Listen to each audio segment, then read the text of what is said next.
Welcome back to Cyber Sea of Galilee, DSM on July 29th, the Feast of a Family.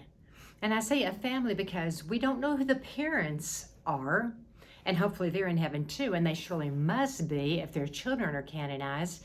But we have Martha and her sister Mary and their brother Lazarus. Now, I love this feast day. Anybody who is pro-family, and certainly we all are, should love this feast day very especially. And what are some of the things that we glean from this feast day? We have 3 children from the same parents, and yet their personalities are so different.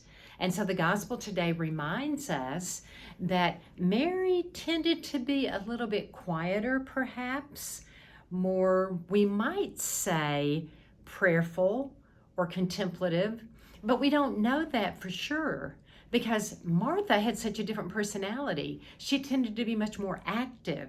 So while Mary was sitting and thinking and praying, certainly, Martha could have been thinking and praying and working. And so I think it's a beautiful gospel because it really points out, be the personality God created you to be. Now, why are they together? And why is Jesus coming? And why is Martha doing her active role of running out to meet Jesus while Mary's sitting and thinking and praying? Because that's their personalities. You couldn't have tied Martha down at that point in time, and maybe you couldn't have pulled Mary up.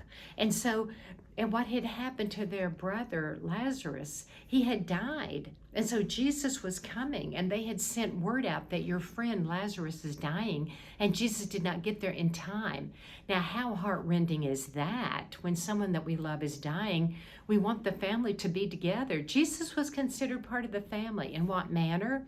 When he was traveling through where they lived, very frequently he would pass through there, and it was a place where he was comfortable. It was a place he could think of as home. It was a place where Martha would cook good meals and Mary would sit and listen to him, and both would give him their undivided attention, and Lazarus would get all excited about the good news. And they believed him and they loved him, and he loved them and he believed them and he was comfortable with them.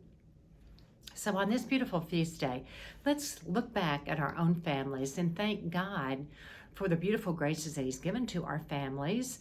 And at the same time, those of you all who are raising your families, really remember that you have a little holy family there that God has entrusted to you.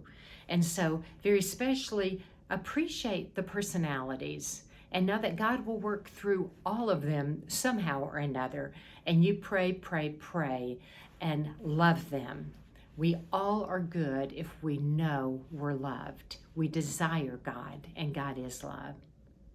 Signing off on this beautiful feast day of a family of saints from Cyber Sea of Galilee, DSM.